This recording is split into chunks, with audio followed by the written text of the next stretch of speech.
साई बाबा दगडात मूर्ती असतेच, पण ती बघायची नजर लागते. एकदा का त्या नजरेने आपण दगडाकडे बघितलं की मग त्यातला नको असलेला भाग लक्षात येतो. तो जितका कलाकुसरीने काढू तेवढी मूर्ती अधिक रेखीव होईल. आता याच भावनेनं आणि याच नजरेनं जर आपण माणसाकडे पाहू शकलो तर, कारण कारण कुणीच परिपूर्ण नाही. त्याने सोनं निर्माण केलं, चाफ्याची फुलं सुद्धा त्यानेच निर्माण केली. मग सोन्याला चाफ्याचा सुगंध देणं त्याच्यासाठी अशक्य का होतं? तो तर मालिक आहे. हे वेगळेपण असणं ही त्याची इच्छा आहे. एवढं फक्त आपण ध्यानात ठेवूया. तो म्हणजे तो सबका मालिक एक. अरे तुझा तुझ्या खंडेरावर विश्वास असेल तर उद्या मामलेदार कचेरीत जाऊन सांग की हे सगळं खंडोबाच्या साक्षीने केलं. खंडेराया त्याच्या साक्षीने घेतले आणि त्याच्या साक्षीने परतफेड केली. ठीक आहे, बोलवा त्यांना. अहो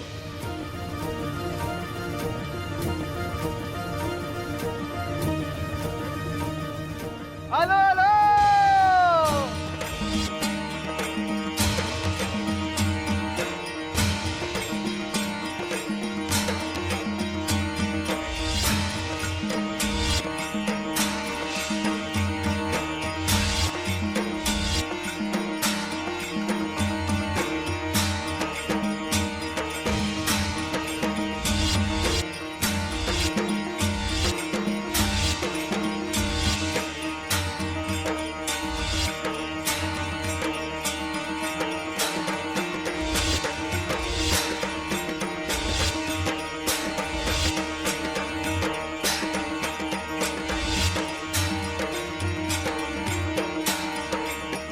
येळकोट येळकोट, जय मल्हार.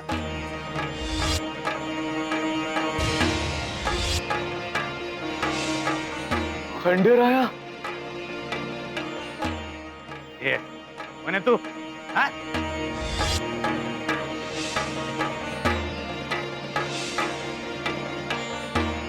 अरे कोणी हा? काय माहित. अहो हे आपल्या गावाचा नाहीये. मामलेदार साहेब, ह्यो जो कोणी खंडेराय असेल ना, ह्यो आमच्या गावचा नाहीच मुळी. हा, पण बोलू शकतो. बोलू शकतो. हो हो हो हो. इंदुराव, अहो विषय काय होता? कोणी तिथं हजर होतंय की नव्हतं असा. आता तो आपल्या गावचा होता की दुसऱ्या गावचा होता हे महत्वाचं नाही. आणि ह्यो तिथं हजर असला तर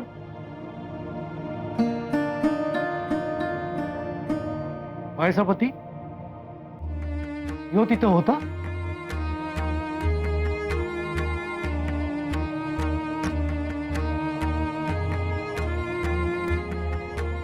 अहो भला माणूस आहे हो, कसा गांगरून गेला बघा. अरे खंडोबाची एवढी सेवा करतोस आणि अस्व कसली गाळतोस? डोळ्याला धार नको, आयुष्याला भार समजू नको. अरे खंडोबाची पूजा करतोस, कधी हार मानू नगस.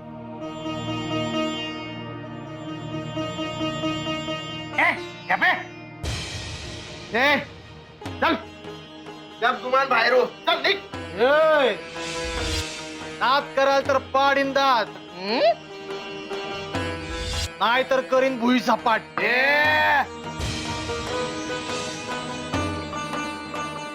कोणाला करशील रे भुई सपाट? मला हात तर लावून दाखव. म्या म्या म्हणणाऱ्यांना लोळवून काढणारी माय मराठी माती आहे. खंजीर बी खुपसू शकणार नाही अशी धनगराची छाती आहे.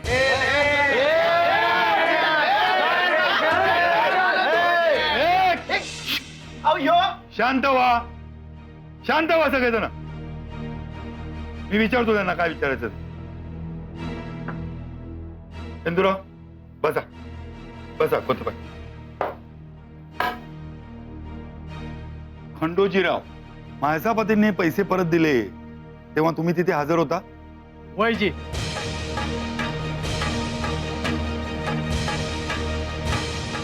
कावा होता रे? कावा होता तू? मामलेदार साहेब, अहो याला विचारा इशे काय चालू आहे. हा विचारा. सांगतो ना, यांना तुम्हाला पैक परत केलं हा विषय चालू आहे.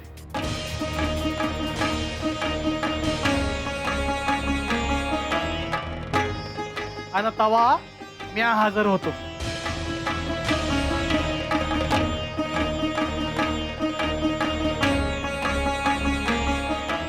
कशावरून? पैक दिल्यावर तुम्हाला बघा आश्चर्य वाटलं होतं. नंदीकडे देता देता खाली बी पडलं होतं. खंडेराया पैसे परत करतोय रे.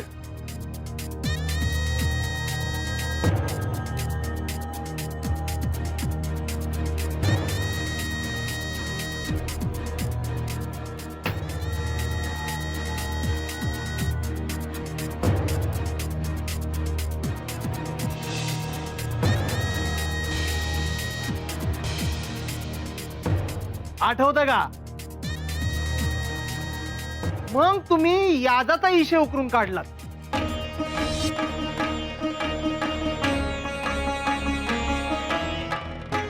आणि त्या याला यो बापडा म्हणला की यादाची बोलणी झाली कुठं होती?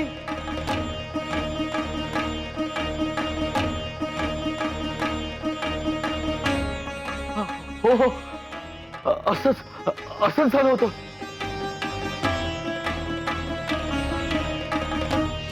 पण व्याजाचं बोलणं कुठे झालं होतं? अरे महासभापती, याचा बिना कर्ज म्हणजे त्याला इना दिवा लागेल कर नाही की नाही. मग तसेच हे आता ह्यो पैका आम्ही याज म्हणून ठेवतो, बाकी मुद्दलीच नंतर बघू. तुम्ही म्हणालात याजाई ना कर्ज म्हणजे त्यालाही ना दिवा नाही म्हणालात. हो झालं तर मग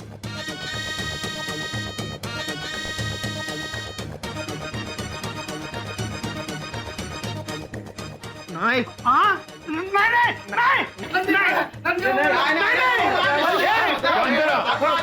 शांत व्हा. हे बघा खंडोजीराव, तुम्ही जे बोलताय ते खरं बोलताय असं वाटतंय.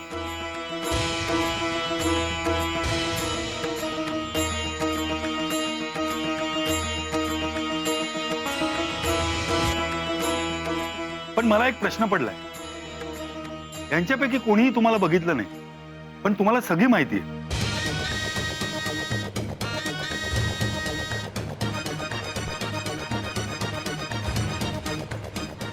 तुम्ही नक्की कुठे होता? हा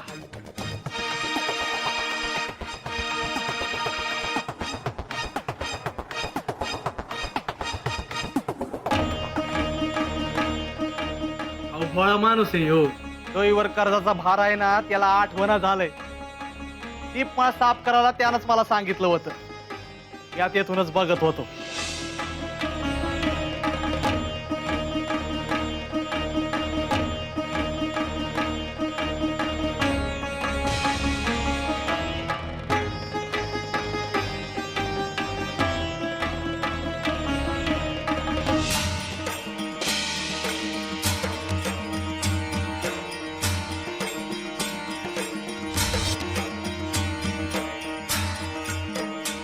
खंडोबाच्या ख्यातीला धक्का देणं या जन्मात तरी शक्य नाही.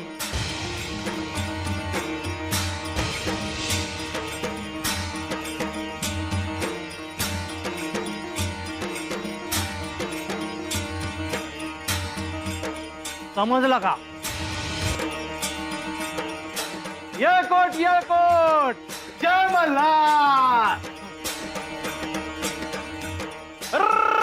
चला रे.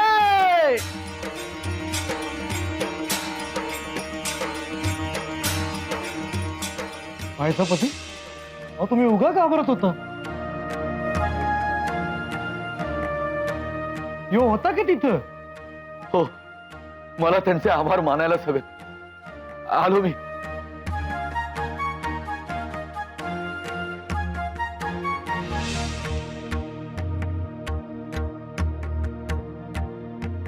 कुठे आहे? तू धनगर कुठे आहे?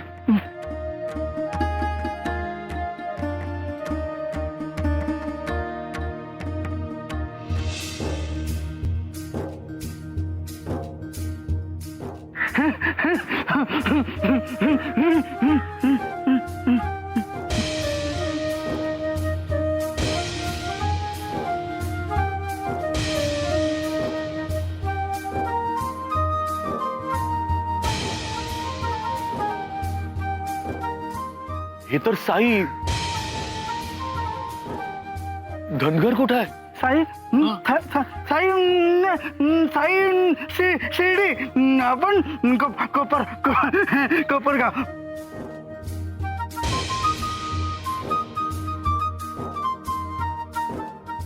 अजूनही तुला सत्य उमगलं नाहीच की रे.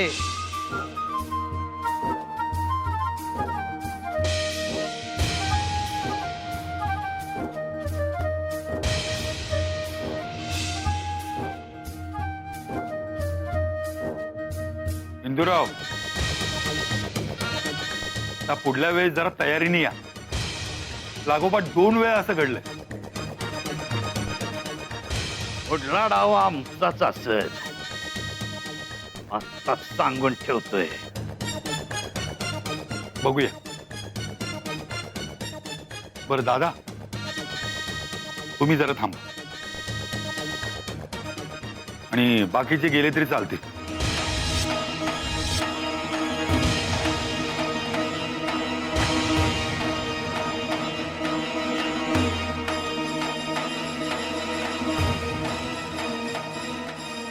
दादा, आता जबाबदारी वाढली आहे. काही माणसांनी पुरवलेल्या माहितीवरून क्रांतिकारी स्वातंत्र्य सैनिक साधू, भिकारी, फकीर असे वेश परिधान करून शिर्डी आणि आजूबाजूच्या परिसरात वावरत आहे. आणि त्या बाबतीतच आपल्याला गव्हर्नरच्या भेटीला जायचं. होय तर अहो तुम्ही सांगावं धाडला तेव्हाच ठाऊक झालं होतं काहीतरी महत्वाचं असणार. त्यामुळे मुक्कामाच्या तयारीने चालू इथं. हे बाकी चांगलं आहे.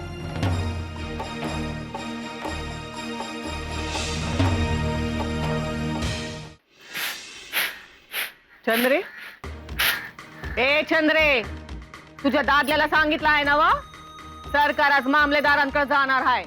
ते काम मनासारखं व्हायला पाहिजे. काय काम होणार म्हणजे होणार. अहो दादल्यानं सकाळीच उरका पाडलाय आणि मगच बाहेर गेल्यात बघा. हा बाहेर बी पडला? अगं नेहमी तर तुझा दादला त्या राज्याला काय भूत बीत उतरवायला बाहेर पडतो ना व, आणि आज सकाळीच बाहेर पडलं वय. होय, अव त्या बायजाबाईच्या सासून सांगावा धाडला होता. ते दादा नाहीत ना, तर त्या बायजाबाईच्या अंगात शिरलेलं भूत काढायची सुपारी आली आहे बघा. हा अगं काय सांगतीस काय? उशिरा का वैना बायजाच्या सासूला अक्कल आली म्हणायची. काय सहन करून घेतलं होतं त्या बायजानं स्वतःच. आता सुधरेल तरी.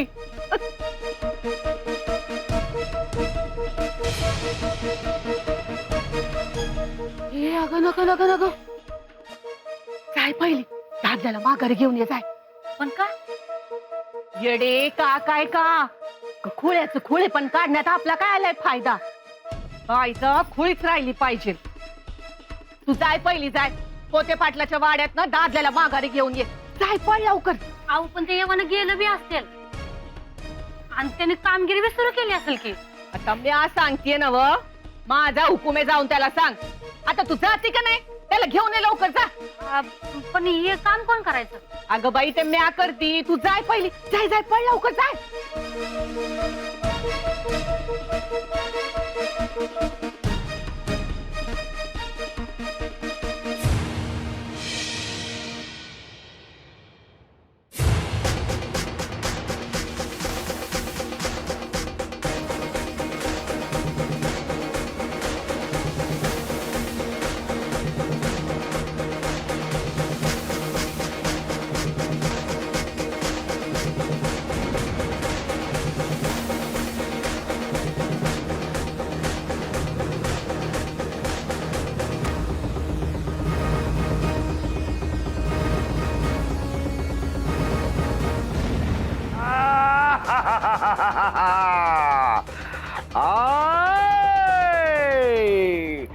आई आई या दरवाजा का बंद आहे? आई आजी कोणी आहे का? अरे बाबा, अरे हिच्या डोसक्यातलं साई नावाचं भूत उतरव एकदाच. लई खुळ केलं या बाईनं. माझं नाव एकदा का ज्याच्या गळ्यावर चढलं की ते उतरू शकत नाही.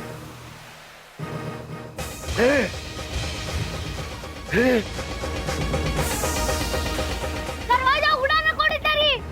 आई कोणी आहे का? अहो मला का कोणलंय?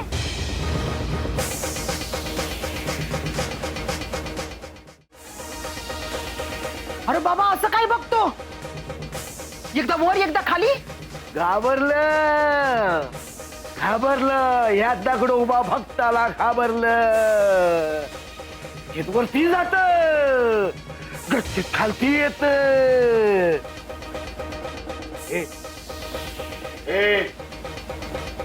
हा म्हणतो ना,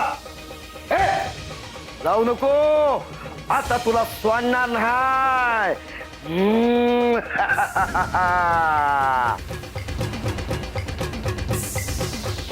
कोणी आहे का? कोणी आहे का इथे?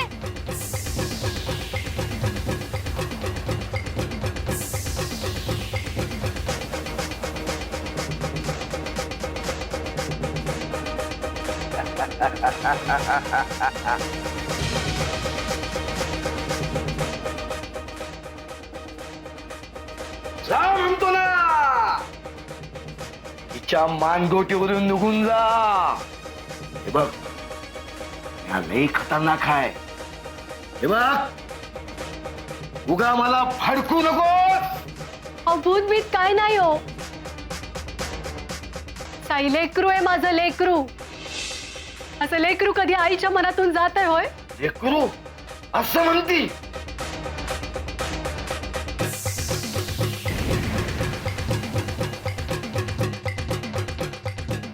आई आजी कोणीतरी दरवाजा उघडा ना. अरे या दगडोबा भक्तांनी भल्या भल्या भूतांना पळवले. हे बघ, प्रेमानं गेलास तर मोर पीस फिरवीन. तरी बी ऐकलास नाही तर आज सोडाने बनवीन. तरी बी ऐकलास नाही तर मूत्र विष्टा खायला दे. आई आजी आईला मारू नकोस ना. उघडा ना दरवाजा.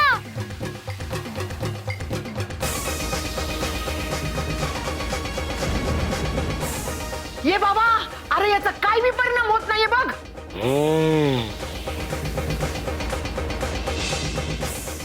अजून ऐकत नाही, अजून ऐकत नाही. आता तिला मारच द्यावा लागल. सबका मालिक एक. हम्म.